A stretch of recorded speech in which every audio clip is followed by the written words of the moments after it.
Welcome to DSC academy. DSC academy की video में आपका एक फिर स्वागत है। अगर आपने हमारे चैनल को सब्सक्राइब नहीं करा है, सब्सक्राइब करें, लाइक करें, शेयर करें ताकि मैक्सिमम लोगों तक ये वीडियो पहुंच सके। पहली न्यूज़ निकल के आई है दिनांक 15 जून 2021 की। डिग्री कॉलेजों को मिलेंगे 2500 शिक्षक।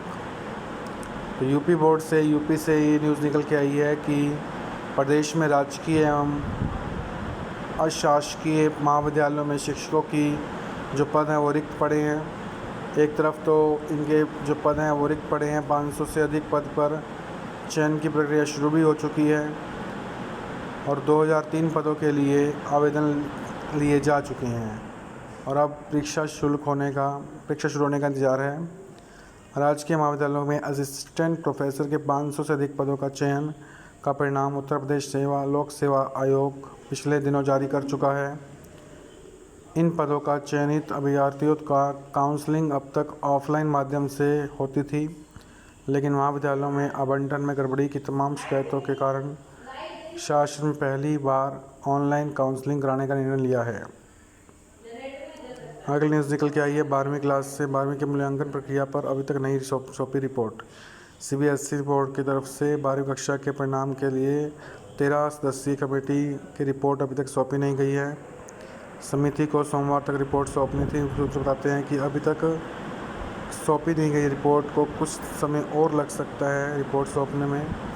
समिति के ज़्यादातर सदस्य मूल्यांकन के लिए 10वीं और 11वीं और 12वीं के प्री बोर्ड तथा आंतरिक परीक्षाओं के आधार बनाने को लेकर सहमत हैं। हालांकि इस संबंध में अभी तक कुछ फाइनल नहीं हुआ है।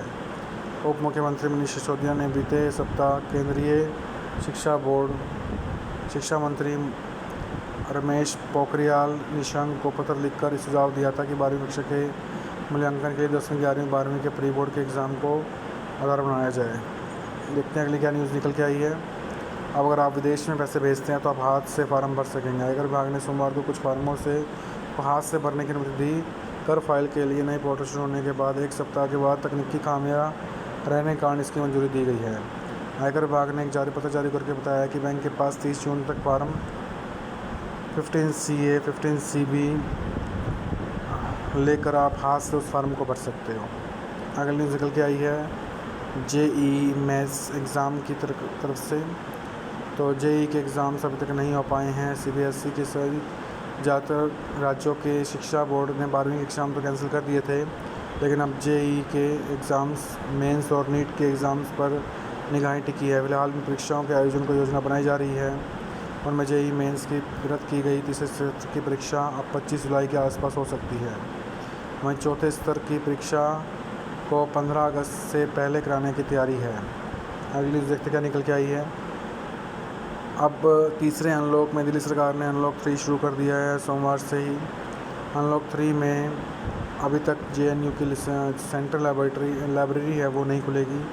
50% स्टाफ घर से करेगा काम। अनलॉक 3 में जेएनयू के एक ग्रुप के अधिकारी कार्यालय में आएंगे। कुछ स्टाफ का 50% घर से काम करेगा। इसके लिए सभी विभागों केंद्रों को रोस्टर तैयार करने के लिए कहा गया है। शॉपिंग कॉम्प्लेक्स, ताप्ती,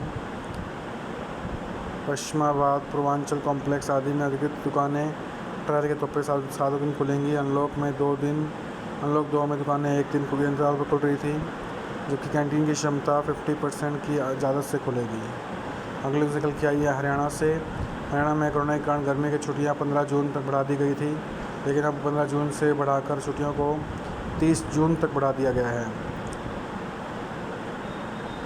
अब छुट्टियां तो बढ़ाई गई हैं, लेकिन बोर्ड ने ये साफ कर दिया है कि जो आज से एग्ज़ाम्स हैं 16 तारीख से, जो बच्चों के तैयारियां हैं एग्ज़ाम्स के लिए, पढ़ाई के लिए जो भी सिलेबस कराना है, वो सुबह 9:30 से पहली से 12वीं कक्षा की पढ़ाई शुरू हो जाएगी। हालांकि कोरोना की दूसरी लहर ढीली पड़ने के बावजूद क्लासें ऑनलाइन ही ली जाएंगी और बच्चों को अफसर ऐप और एजुसेट के ज़रिए पढ़ाया जाएगा। ऑनलाइन पढ़ाई में हिंदी और इंग्लिश मीडियम दोनों बच्चों को अलग अलग प्रकार की शिक्षा दी जाएगी। इंग्लिश मीडियम के लिए स्वयं प्रभा के 12 चैनल रखे गए हैं। शिक्षक सप्ताह में एक बार फ़ोन कर अभिभावकों से फीडबैक भी लेंगे कि पढ़ाई ऑनलाइन समझ में आ रही है या नहीं आ रही। व्हाट्सएप पर लिंक भेजा जाएगा ताकि बच्चे ऑनलाइन पढ़ाई से जुड़ सकें। अगली निकल के आई है एसवाल के चौथे सेमेस्टर के विद्यार्थियों को लेकर असाइनमेंट आधार पर होंगे पदोन्नत। कोरोना महामारी के कारण दिल्ली विश्वविद्यालय में चौथे सेमेस्टर के विद्यार्थियों को असेसमेंट के बेस पर पास किया जाएगा। डीयू के नियमित कॉलेजों में इसके लिए प्रक्रिया शुरू हो गई है, तो उनके एग्ज़ाम्स नहीं होंगे। लेकिन दूसरे सेमेस्टर के विद्यार्थी कैसे होंगे प्रमोट, ये अभी तक तय नहीं किया गया है। अगली निकल के आई है दिल्ली से। नर्सरी, केजी और पहली कक्षा के दाखिले के लिए EWS का पहला ड्रा आज। नर्सरी स्कूलों में, निजी स्कूलों में नर्सरी, केजी और पहली कक्षा के आर्थिक पिछड़े वर्ग वंचित वर्ग की 25% सीटों पर दाखिले का इंतजार खत्म होने जा रहा है। दाखिले के लिए पहला ड्रा मंगलवार दोपहर 3 बजे होगा, जिसमें चयनित बच्चों को स्कूलों का आवंटन किया जाएगा। इसके लिए दाखिला प्रक्रिया शुरू होगी। हालांकि अभी दाखिला प्रक्रिया की तिथियां जारी नहीं की गई हैं। शिक्षा निदेशालय ने लगभग 1700 निजी स्कूलों में इस वर्ग के दाखिले के लिए ऑनलाइन आवेदन प्रक्रिया 7 अप्रैल शुरू कर दी थी। ऑनलाइन आवेदन करने के 20 दिन के बाद समय दिया गया था। आवेदन प्रक्रिया 26 अप्रैल को ख़त्म होनी थी। पहला ड्रा 30 अप्रैल को निकालना जाना था। कोरोना की दूसरी लहर को देखते हुए कोरोना आवेदन की प्रक्रिया 15 मई तक बढ़ा दी गई थी। अब इसका ड्रा आज मंगलवार को निकाला जाएगा। अगली देखते हैं क्या निकल के आई है। स्कूली शिक्षा को संविधान से जोड़ना लक्ष्य सिसोदिया। दिल्ली के उप मुख्यमंत्री मनीष सिसोदिया ने कहा है कि सोमवार को कि दिल्ली सरकार के 2 महत्वपूर्ण शिक्षा परियोजना यूथ फॉर एजुकेशन और पेरेंटल इंगेजमेंट प्रोग्राम पर शिक्षा अधिकारियों संग बैठक की। इस दौरान मनीष सिसोदिया ने कहा है कि शिक्षा को स्कूल की सीमा से बाहर संविधान से जोड़ना भी हमारा लक्ष्य है। इसके लिए हमें time to time 1-to-1 mapping करने और समुदायों को स्कूल जोड़ने के लिए कमेटी बनानी होगी। सिसोदिया ने कहा कि हमने यूथ फॉर एजुकेशन के पायलट फेज में 600-650 मेंटर को जोड़ा है, जबकि इन्होंने 4000 बच्चों को गाइडेंस दिया। तो हरियाणा में स्कूल अब 30 जून तक नहीं खुलेंगे। पहले स्कूल को 15 जून तक बंद किया गया था और अब उनको 30 जून तक बंद कर दिया गया है। तो स्कूलों को फ़िलहाल 30 जून तक बंद कर दिया गया है। इसकी भी सरकार नहीं चाहती किसी भी कंडीशन में कोरोना की तीसरी लहर आए। इसका खतरा बच्चों के लिए बताया जा रहा है, इसलिए स्कूलों को खुलने में जल्दबाजी नहीं होगी। अब स्कूल 30 जून तक बंद रहेंगे। अगले निकल के आइए CET की तरफ से। CET कराने का रास्ता साफ हो गया है। केंद्र सरकार ने कर्मचारी चयन आयोग, रेलवे भर्ती बोर्ड व बैंकिंग क्षेत्र की नौकरी के लिए संयुक्त पात्रता परीक्षा कराने की तैयारी शुरू कर दी है। सरकार की ओर से परीक्षा के आयोजन के लिए नेशनल रिक्रूटमेंट एजेंसी के गठन के साथ ही इसके लिए सचिव सह परीक्षा नियंत्रक की नियुक्ति कर दी गई है। अगले निकल के आइए ड्राइविंग लाइसेंस के लिए आप कहीं भी टेस्ट दे सकते हो। आप दिल्ली सरकार ने दिल्ली के RTO दफ्तर सोमवार को खुल गए हैं।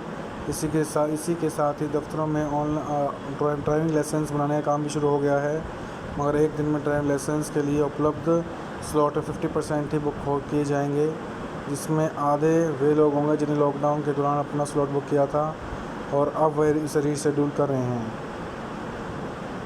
तो आप कहीं भी जाके टीवी का ड्राइविंग लाइसेंस के लिए आप अपना टेस्ट दे सकते हैं। गरीब बच्चों को तुरंत मिले पुस्तक की अध्यापक संघ ने मांग करी है कि गरीब बच्चों को तुरंत पुस्तकें मिलनी चाहिए। 9वीं से 12वीं कक्षा को निःशुल्क परीक्षा पुस्तकें देने की घोषणा की थी, लेकिन यह मात्र घोषणा रह गई है। तो सरकार की तरफ से ये घोषणा कब पूरी होगी इसकी जानकारी भी नहीं है। तो अध्यापक संघ ने मांग करी है कि सीनियर से लेकर जूनियर तक के छात्रों को पुस्तकें मुहैया कराई जाएँ। जिस स्थिति में पुस्तकें थी जितनी उपलब्ध हुई से बच्चों को पुस्तकें उपलब्ध करवा दी गई। वर्तमान समय में राष्ट्रीय शिक्षा नीति 2020 के लागू होने के साथ साथ यह अधिनियम कक्षा 1 से लेकर 12वीं तक लागू हो चुका है। रोडवेज शुरू किया बस संचालन। रोडवेज की बसें पहले रोडवेज की 809 बसों की खरीद की मंजूरी दे दी गई है। तो रोडवेज के बेड़े में 809 नई बसें जुड़ेंगी, जिसमें 420 टाटा और 409 अशोका लीलैंड से खरीदी गई बसें होंगी। रोडवेज में करीब 3200 के लगभग बसें चालू हालत में है। इनमें से अभी 1432 बसों को सड़कों पर उतारा जा चुका है। हालांकि लॉकडाउन के दौरान भी रोडवेज के प्रदेश में कुछ बसों का संचालन कर रहा था, लेकिन सीमित सवारियों के कारण परिवहन विभाग को पिछले करीब 1.5 वर्षों से कोरोना के कारण 1900 करोड़ रुपये से अधिक का नुकसान हो चुका है। पिछले साल मार्च से शुरू हुए लॉकडाउन के वजह से ही 1040 करोड़ का अधिक से नुकसान हो चुका है। अगली न्यूज़ निकल के आई है हरियाणा से। हरियाणा में अनलॉक की प्रक्रिया शुरू हो चुकी है और यह लॉकडाउन को 21 जून तक बढ़ा दिया गया है सुबह 5 बजे तक। लेकिन अब दुकानें रेगुलर खुलेंगी, हर रोज़ खुलेंगी और दुकानों को खोलने का समय 9 बजे से लेकर सुबह रात 8 बजे तक कर दिया गया है और ऑड इवन का नियम नहीं होगा। दुकानों को ऑड इवन से राहत दी गई है। जिम जो हैं खोल दिए गए हैं, जिनका समय सुबह 6 बजे से लेकर रात 8 बजे तक निर्धारित किया गया है, लेकिन जिम 50% पर ही खुलेंगे। कॉर्पोरेट हाउस पहले खुल रहे थे, अब भी खुलेंगे, लेकिन अब 50% दफ्तर में स्टाफ उपलब्ध रहेगा। धार्मिक स्थल में 21 लोगों को ही जाने की परमिशन होगी। तो ये आज की न्यूज़ थी। इस प्रकार की डेली न्यूज़ के लिए आप हमारे चैनल को सब्सक्राइब करें, लाइक करें, शेयर करें। Thank you.